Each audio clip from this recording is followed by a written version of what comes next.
नमस्कार मित्रों, मैं हूं आतरस उत्तर प्रदेश से आपका मित्र योगेश गौड़ एडवोकेट और मेरे YouTube चैनल आपका वकील में आपका हार्दिक स्वागत है। मित्रों, हम देखते हैं कि जमीन जायदाद अथवा अधिकारों से संबंधित मुकदमों में कभी कभी हमें अनावश्यक रूप से वादी या प्रतिवादी के रूप में सम्मिलित कर लिया जाता है और कभी कभी विवादित संपत्ति या मुकदमे में हित होने के बावजूद भी हमें मुकदमे का पक्षकार नहीं बनाया जाता, जिससे हमें हानि होती है।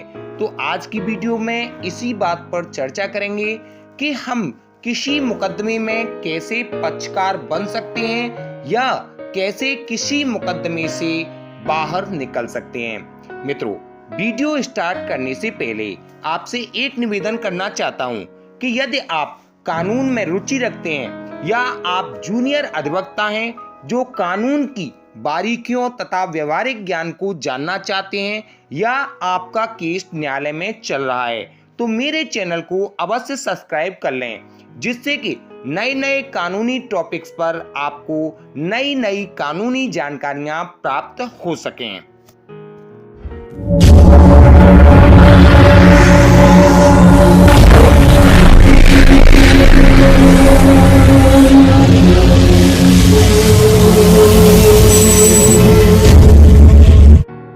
मित्रों, किसी भी मुकदमे के लिए दो पक्षकारों की आवश्यकता होती है। सिविल प्रक्रिया संहिता में उन्हें वादी और प्रतिवादी कहा जाता है। जो व्यक्ति वाद दायर करता है उसे हिंदी में वादी तथा इंग्लिश में प्लेंटिफ कहा जाता है तथा जिस व्यक्ति के विरुद्ध मुकदमा दायर किया जाता है उसे हिंदी में प्रतिवादी और इंग्लिश में डिफेंडेंट कहा जाता है। पक्षकार भी दो प्रकार के होते हैं। नंबर 1, आवश्यक पक्षकार, जिन्हें नेसेसरी पार्टीज कहा जाता है, जो किसी वाद के लिए बहुत ही आवश्यक होते हैं और उनकी अनुपस्थिति में कोई डिक्री पारित नहीं की जा सकती है। नंबर 2, उचित पक्षकार, जिन्हें प्रॉपर पार्टीज कहा जाता है।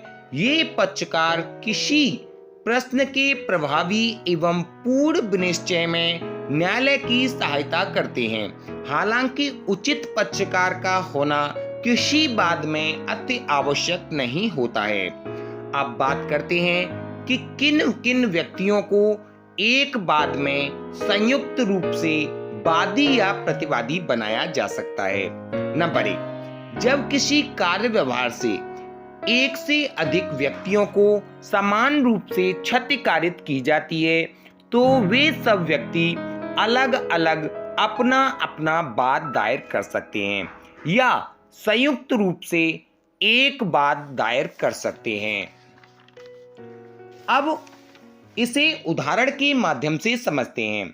एक खेत में दो भाइयों का हिस्सा है, लेकिन कोई तीसरा व्यक्ति उस खेत पर कब्जा करने का प्रयास करता है, तो वे दोनों भाई संयुक्त रूप से उस तीसरे व्यक्ति के विरुद्ध वाद दायर कर सकते हैं या फिर अलग अलग उस तीसरे व्यक्ति के विरुद्ध वाद दायर कर सकते हैं। यदि वे संयुक्त रूप से उस तीसरे व्यक्ति के विरुद्ध वाद दायर करते हैं तो वे अनावश्यक विलंब से और अनावश्यक खर्चे से बच जाते हैं। इसी प्रकार यदि उसी खेत पर अलग अलग व्यक्ति कब्जा करना चाहते हैं तो उन सभी अलग अलग व्यक्तियों को उस वाद में संयुक्त रूप से प्रतिवादी बनाया जा सकता है। लेकिन कभी कभी कुछ व्यक्ति जानबूझकर वाद में हमें पक्षकार नहीं बनाते हैं या अनावश्यक रूप से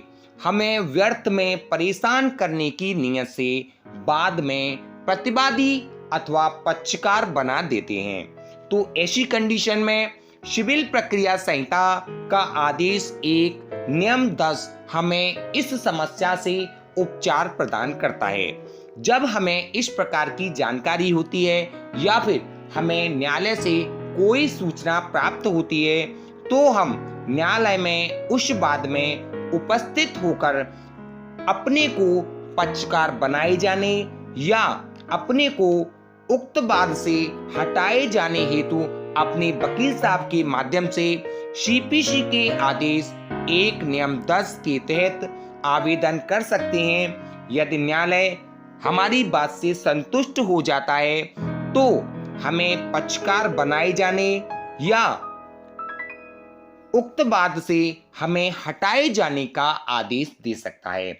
इस प्रकार हम हानि से बच सकते हैं और यदि हमें अनावश्यक रूप से बाद में पक्षकार बनाया जाता है तो हम व्यर्थ की परेशानी से इसी समय एक प्रार्थना पत्र सीपीसी के आदेश 1 नियम 10 के तहत दे करके उससे बच सकते हैं। तो मित्रों, यदि आज मेरे द्वारा दी गई जानकारी आपके लिए लाभदायक हो और आपको अच्छी लगी हो तो मेरे चैनल को सब्सक्राइब अवश्य कर लें, जिससे कि मेरा मनोबल बढ़े और मैं आपके लिए अधिक मेहनत करके आपके लिए नए नए कानूनी टॉपिक्स पर नई नई जानकारियां लेकर आता रहूं। और यदि आपकी कानून के किसी भी विषय से संबंधित किसी प्रकार की कोई समस्या हो तो मेरे चैनल पर कमेंट करके मुझे अवश्य बताएं। मैं आपकी हर समस्या का निःशुल्क समाधान करने का प्रयास करूंगा। धन्यवाद।